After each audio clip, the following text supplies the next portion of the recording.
என்னடா இதெல்லாம்? பார்த்தா தெரியல, இவள கண்ணாணம் பண்ணிருக்கேன். இவதான் என் பொண்டாட்டி. கன்ஃபார்ம் பண்ணிட்டியா? கை நட்ட போட்டேன். இவளுக்கு என்ன யோகிதை? ஒரு பொண்ணுக்கு என்னென்ன இருக்கணுமோ அதெல்லாம் கீதுமே.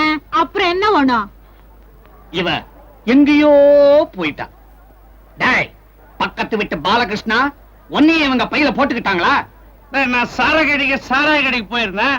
சாட்சி கையெழுத்து போட கூட்டின்னு போயிட்டானுங்க. போதையில போட்டேன். நல்ல காரியம் என்ன தப்பு? யாடா உன் தம்பி பண்ண காரியத்தை. காட்ரேஜ் பீரவும் கரன்சி நோட்டோட போட்ட பெட்டியும் உடைஞ்ச சட்டியோட வந்து நிக்கிறானே.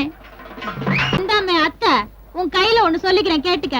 நாங்க ஓட்ட பொட்டி தான், உடைஞ்ச சட்டி தான். ஆனா உழைக்கிற வர்க்கமே. என்ன எல்லாம் தெரிஞ்ச மாதிரி பேசுறா? நீ சுமாரு. உங்க ஆத்தா உட்காரனா பேரிக்கா மூக்கு மேல ஏறிக்க தக்காளி வாங்கி தரேன், தடவி கொஞ்சம் பாத்துக்கன்னு கேக்குறா. எப்படிமே பாட்டு ரொம்ப நல்லா பாடுவா. இந்த ஸ்டாக்கு நிறைய வச்சிருக்கா. அப்ப இங்க வியாபாரம் ஆயிடும்.